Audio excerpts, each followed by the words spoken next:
This was the beginning of one of the greatest adventures in the history of steam locomotion. The most famous working steam locomotive in the world, the Flying Scotsman, was leaving London on its way to Australia. Port authorities on the River Thames had to make special arrangements for handling this cargo, and so did the P&O line. The 4472 isn't exactly a roll-on or container item. The first stage of the journey was complicated, requiring a big floating crane to get the loco from dockside railway to the ship. Initiative for the trip came from the organisers of Steam 88, a Melbourne-based group of steam enthusiasts who wanted the Flying Scotsman for their bicentennial steam festival. In 1988, Australians staged thousands of events to celebrate the 200th anniversary of white settlement. However, as a community effort, few could equal the energy and imagination behind the concept of taking the Flying Scotsman right around the world. The container ship NZ Pacific berthed at White Bay in Sydney, where a floating crane unloaded the loco onto a barge for crossing the harbour to a track at Pyrmont. Sydney was the only port with a crane big enough for the job. Melbourne steam fans had the frustration of seeing the loco at dockside in Melbourne, then watching it sail away to Sydney. Melbourne had recently sold its big floating crane. The engine was fitted out at State Rail workshops, then made a secret test run to Wollongong, a steel and coal city south of Sydney. Although problems with coal caused some delay in Sydney, the run showed that the Flying Scotsman was ready for its Australian adventure. The next day at dawn, the trip to Melbourne began.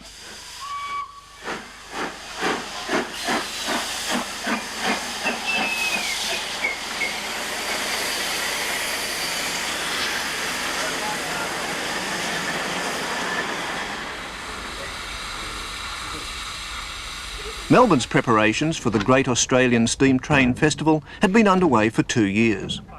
Many of the finest steam engines still operating got a special paint and polish for the occasion.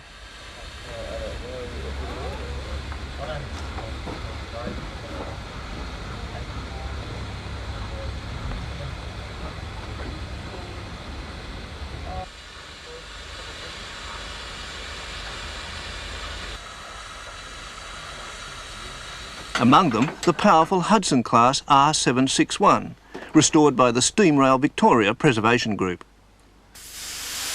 And at Spotswood Depot in Melbourne, R707 also got its festival colours.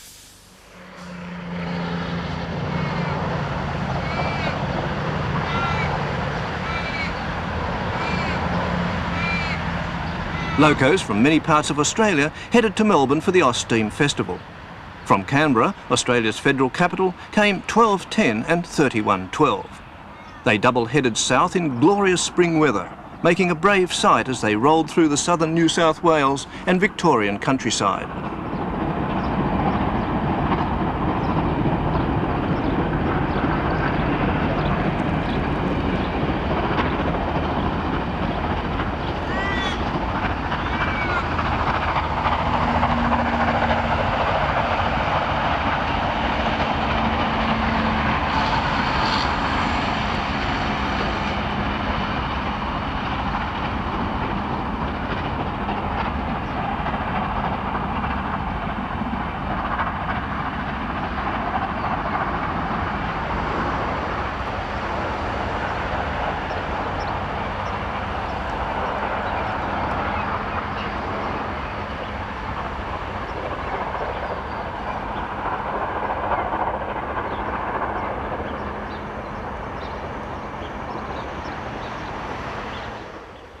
The two engines used the standard gauge 4-foot 8.5-inch track that now forms the national rail network.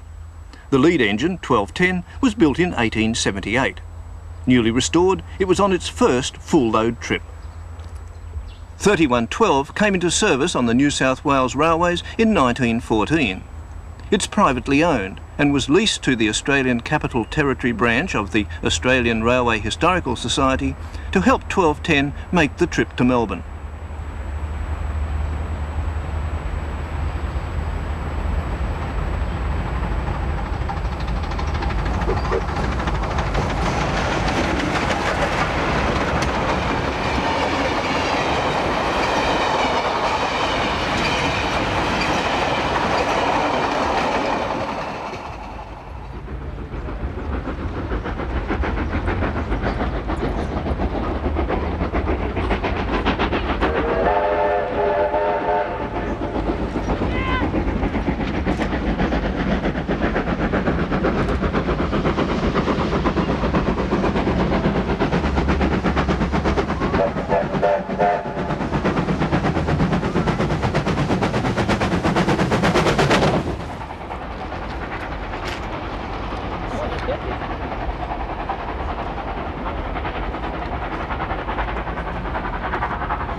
On the same day, R761 rolled out of Melbourne with steam fans to meet the northern guests. R761 was running on one of the broad gauge lines that makes up the Victorian State network, 5 foot 3 inches. The different gauges in many parts of Australia are a legacy of state rivalries in pre-Federation days last century.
At Alamata Loop, the Canberra and Melbourne trains met.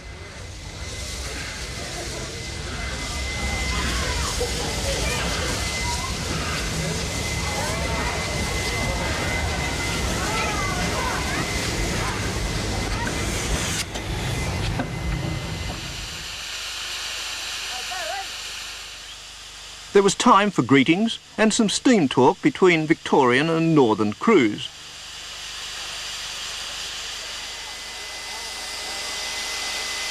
But timetables had to be kept, and soon they were off again.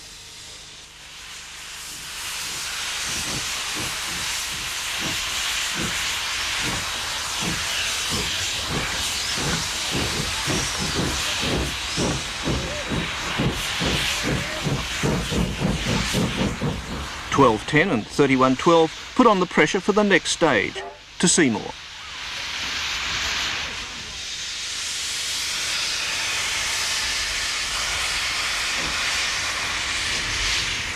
And R761 headed further north to Albury on the New South Wales-Victoria border.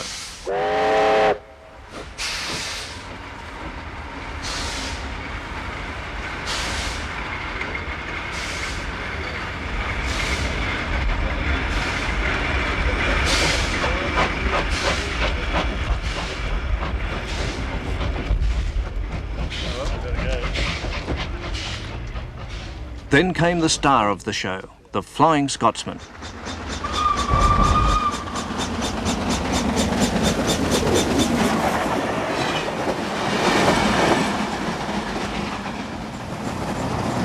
With a light load, it raced through New South Wales, stopping overnight at the southern railway town of Junee.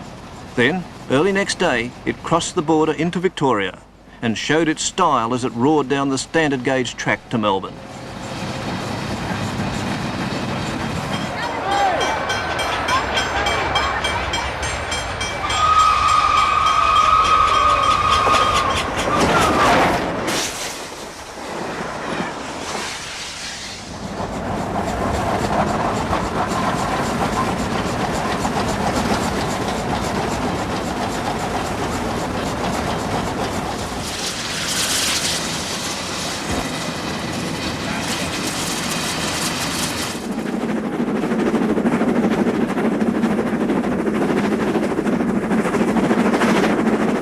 The name Flying Scotsman was bestowed on trains running between London and Edinburgh way back in 1862. However, it's locomotive number 4472 that's become the legendary embodiment of the power and grandeur of the service, and the era when steam was king. 4472 was one of the first 462 Gresley Pacifics of the London and North East Railway. It rolled out of the Doncaster sheds to begin work in February 1923. It steamed more than 2 million miles before going into an active retirement in 1963.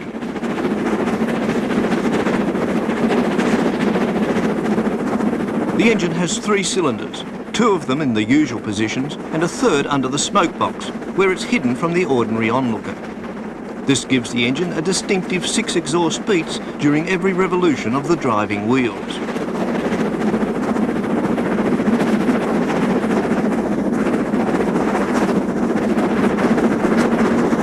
The main advantage of the 3 cylinders is a reduction of hammer blow on the track and a reduction of vibration in the locomotive. The Scott has driving wheels 6 foot 8 inches in diameter. It weighs more than 96 tonnes and has a boiler pressure of 220 pounds per square inch. The design and workmanship in 4472 led to the loco being displayed at the British Empire exhibition in 1924-25. But it was in 1928 that it became firmly identified with the famed express train of the same name. That year, it created a world record by inaugurating a non-stop service over 329 miles between King's Cross in London and Edinburgh in Scotland.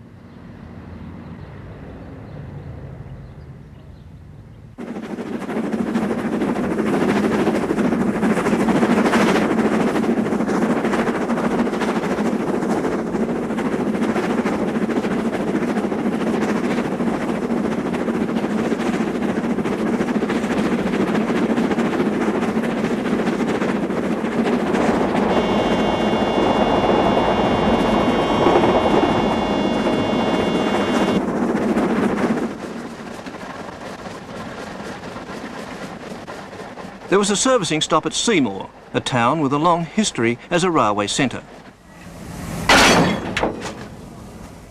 Then it was off on the final leg of the journey into Melbourne.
It was a quiet arrival in Melbourne for the famous visitor.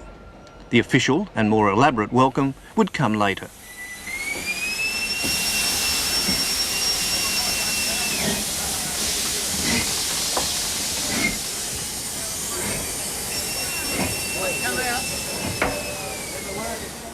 For the next 2 months, the Flying Scotsman belonged to Victoria.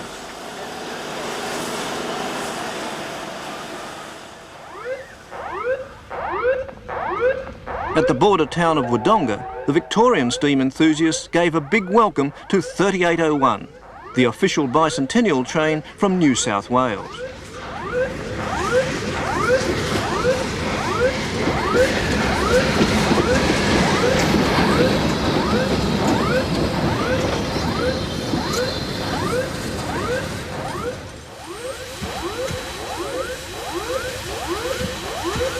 It was to be escorted to Melbourne by R761 in a thrilling parallel run. two giants of broad gauge and standard gauge steaming together.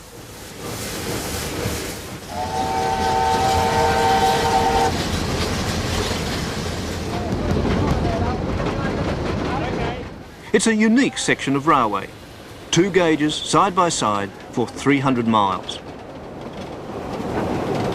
The Pacific Class 3801 is the Australian equivalent of the Flying Scotsman. It's a legend in the history of Australian railways. 3801 went into service with the New South Wales Railways in 1943.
R761 belongs to a class designed by the Victorian Railways as a post-war express passenger locomotive. 70 of the class were built by the North British Locomotive Company of Glasgow, the first being delivered in 1951.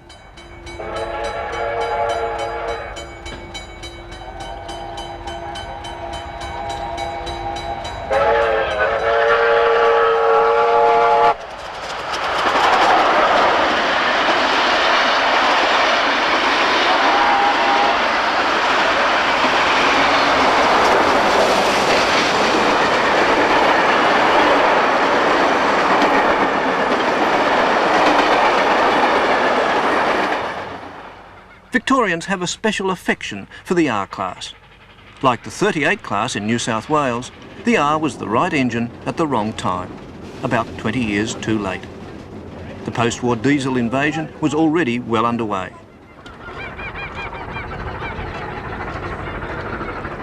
3801 has been seen by more people in more states than any other Australian locomotive.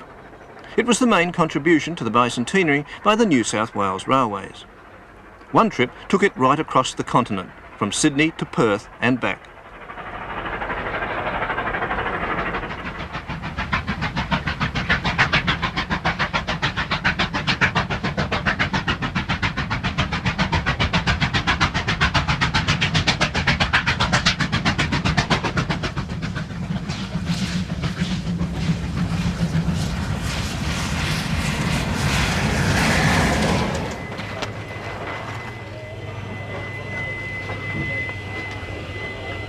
It had been many years since Seymour had seen so much steam action. Indeed, October 1988 was probably the busiest month for steam on these lines for a quarter of a century.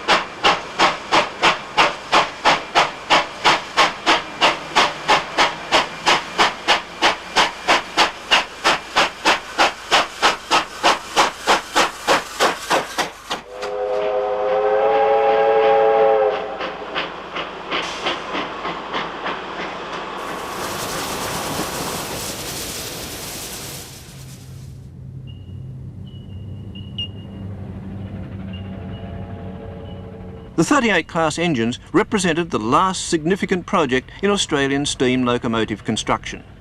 The boiler pressure, the highest in Australia, was 245 pounds per square inch.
There's nothing official, of course, but some old drivers claim they've had 3801 roaring along at more than 100 miles an hour.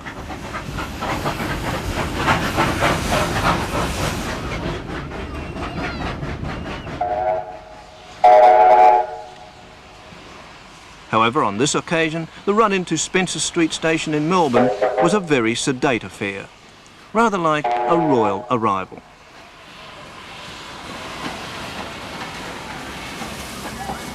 Spencer Street Station was also the focal point for most of the activities of Steam 88.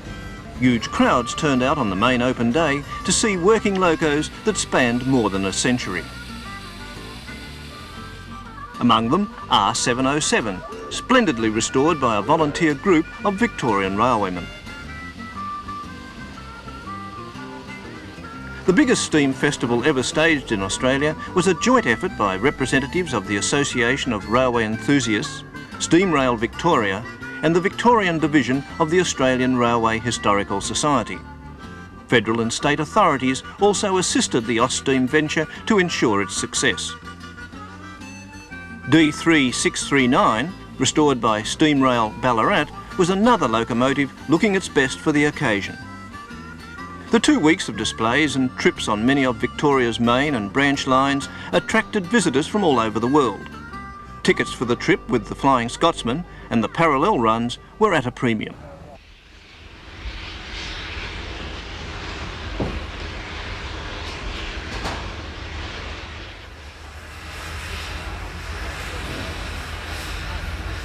All aboard please, train number 2 leaving in 3 minutes.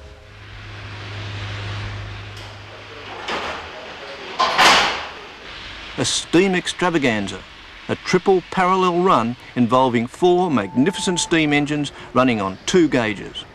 3801 steams out of the city with D3639 and K153 double heading, all on their way to meet up with R761 for the run down the 3 parallel tracks.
At Somerton Loop, R761 teamed up with the trains from Spencer Street. Every seat was taken and thousands of steam enthusiasts were positioned along the track. Right, we'll give you 2 minutes to get your photos and then right off all the tracks so the engine can leave simultaneously, thank you. 2 minutes for photos, then right off all the tracks, thank you.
The D3639 from the city of Ballarat is of a class that had its origins back in 1902. The class began what was to become a distinctive Victorian style of loco. D3639 continued working until 1974 and returned to service with steam rail in 1984.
At times, when all the engines were running abreast and sounding their whistles, the chorus of steam and steel was almost loud enough to drown out the noise of the ABC's helicopter.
It had been a day of really spectacular parallel steaming, but at Seymour Yards, R761 staged a little spectacular all of its own.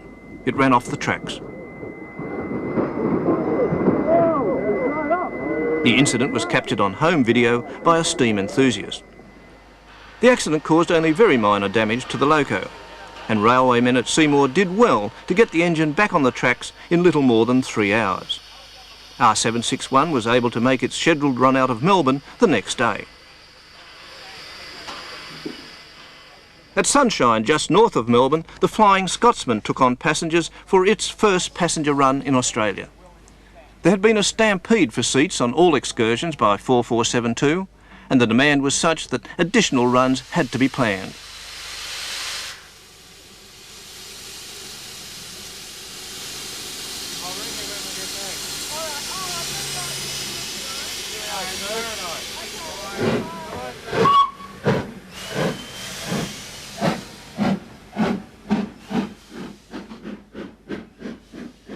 On this Sunday, the Flying Scotsman had perfect weather for a day in the Australian bush.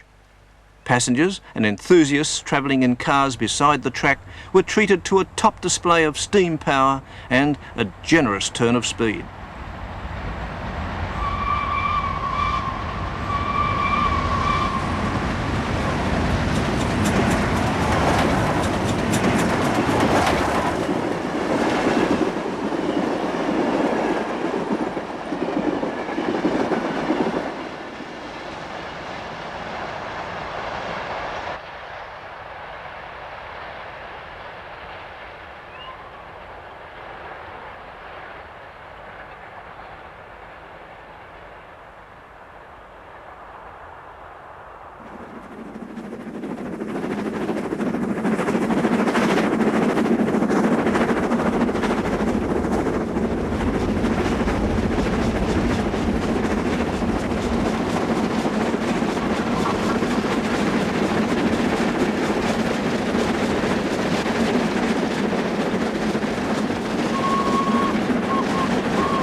When the festival was over, 1210 and 3112 headed back to New South Wales. Both are Bayer Peacock locos from Manchester.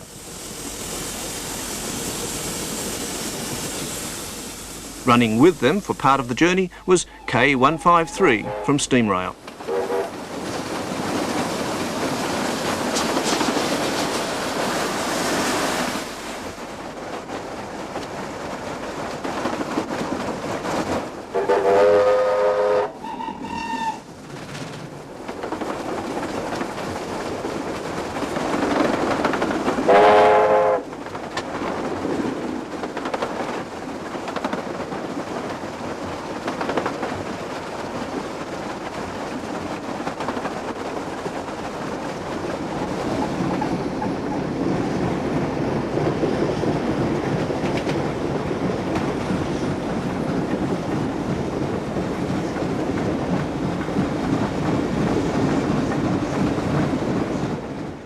.3112 is one of 145 of the class built for the New South Wales Railways from 1903 onwards. It ran for 58 years on Sydney suburban tracks before being retired. In 1986 it was bought by Sydney engineer Barry Tulloch and completely overhauled.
Loco 1210 made a mark in history by hauling the first train into Australia's national capital, Canberra, in 1914. At 110 years old, it's the oldest operating steam locomotive in Australia.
The K-Class 280 locomotives started coming off the production line at Newport in Melbourne in 1922. Another batch was produced in the 1940s. K153 was returned to service by Steamrail Victoria in 1974. and apart from an overhaul in 1983, has been in continuous service ever since.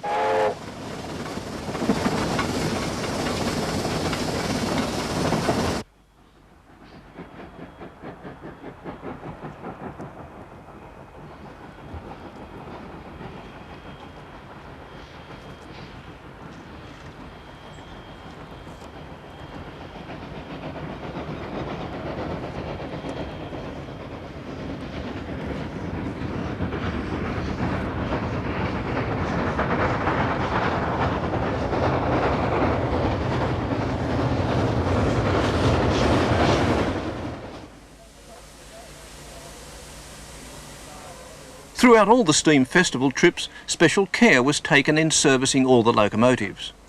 Because of its age, 1210 got very special attention. Even so, the long journey home wasn't without incident.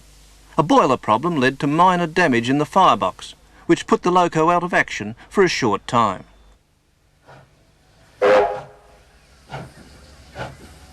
After the servicing stop, K153 and the two Northern Specials parted company.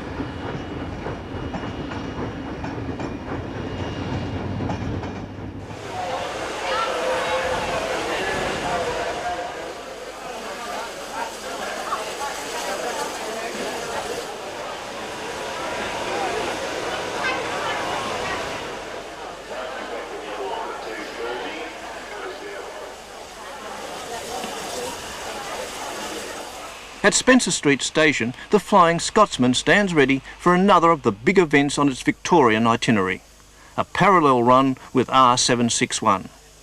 Nearly 1,000 steam fans packed the two trains.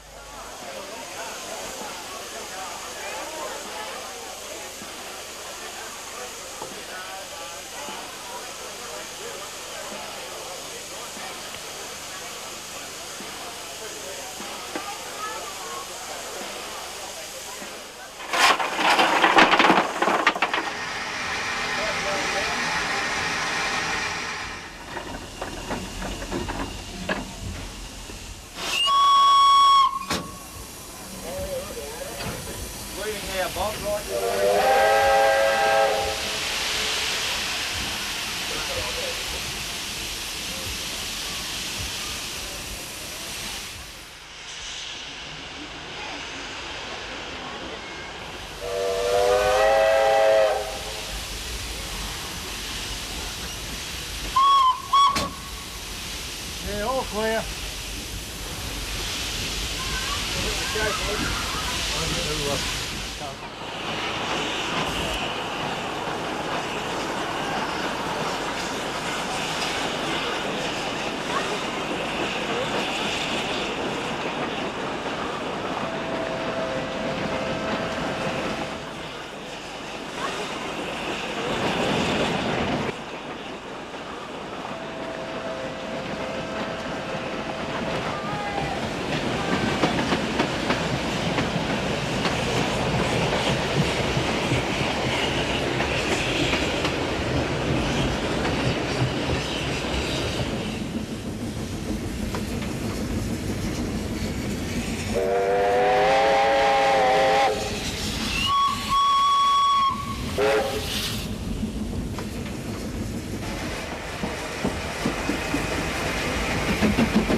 The owner of 4472, the Honourable William McAlpine, gave his engine away from the guest car behind R761.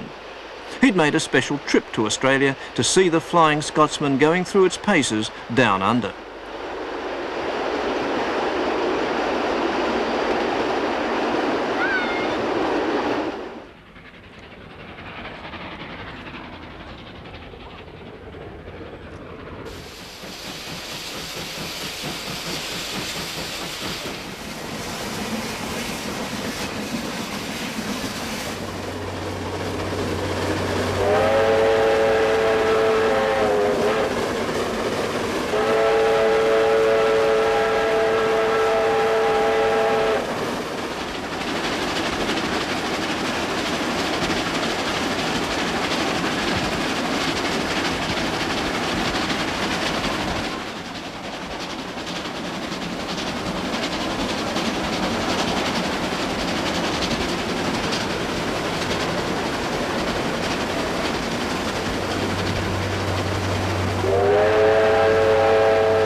For Bill McAlpine, it was a champagne occasion.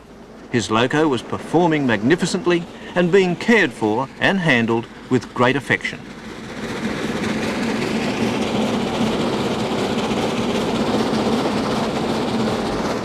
The run into Seymour and the end of a tremendous steam experience, and the promise of more of the same on the return journey. The Flying Scotsman's Australian adventure was off to a great start.